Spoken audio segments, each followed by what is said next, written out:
In this tutorial, we'll learn how to mint tokens. You can see we've created the test 4321 token. It exists here on the Ethereum blockchain, and now it's time to mint tokens to our token holders. So let's read through these instructions here. Our security token is now deployed to the blockchain. As a next step, you may elect to mint tokens for existing shareholders, affiliates, or for your reserve. In order to mint tokens, we need to upload a CSV file with some specific information into the Polymath Token Studio so that the Polymath Token Studio can take that information and deploy it to the Ethereum blockchain. In order to do this, we're going to download the sample CSV file that we have here in the Polymath Token Studio. We'll open this up, and then we see we have these headers here. So we have the Ethereum address of the wallet we want to mint tokens to. We have a sell restriction date.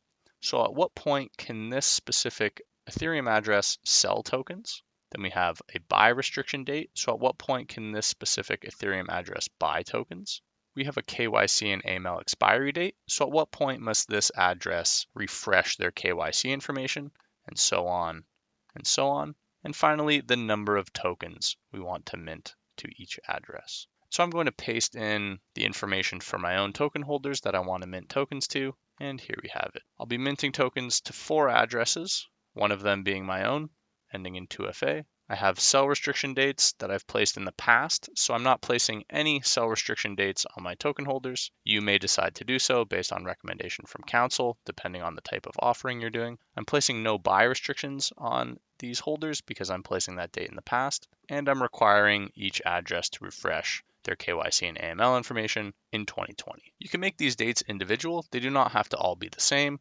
Some investors might be from certain jurisdictions where you need to have a certain date, but that's up to you on advice of your counsel. And again, we also have the number of tokens. So I'll be minting 1 million tokens to the first address and 100,000 tokens to the next 3 addresses there. We'll go ahead and save this file, save it as our mint list. And now we have that file saved to our desktop. So we'll upload it into the Polymath Token Studio by clicking the Upload File button.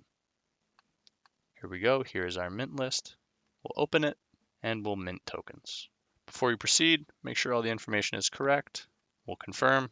Now we have 2 transactions here that we need to confirm with MetaMask.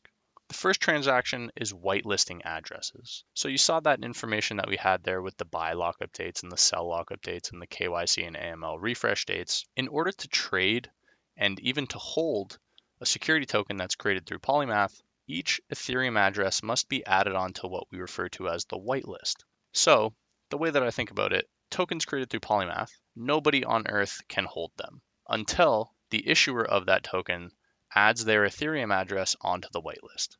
And so we saw this first transaction here was adding those addresses onto the whitelist with the additional information like buy, sell lockups. And then we're finally minting the tokens to those addresses. So we'll click continue, and those tokens have been minted. We can take a look at them on Etherscan. We can see here we've had a new transaction. Let's take a look at the token. We can head over to the holders tab. You can see here we now have those 4 token holders, one with 1 million tokens and 3 with 100,000 each. And I can see what those tokens look like in this wallet. To do that, I'm going to copy the token address. I'm going to head to my MetaMask.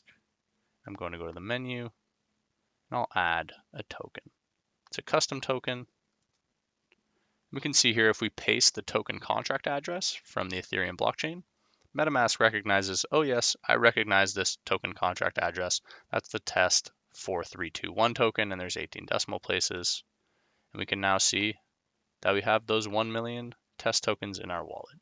So we could do the same thing for those other addresses that we minted tokens to.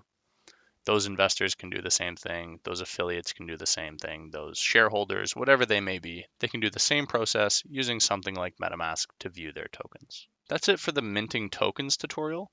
If you want to find out more information about something like how to run an STO, how to pay dividends, we have some other tutorials for you to watch as well. Thanks.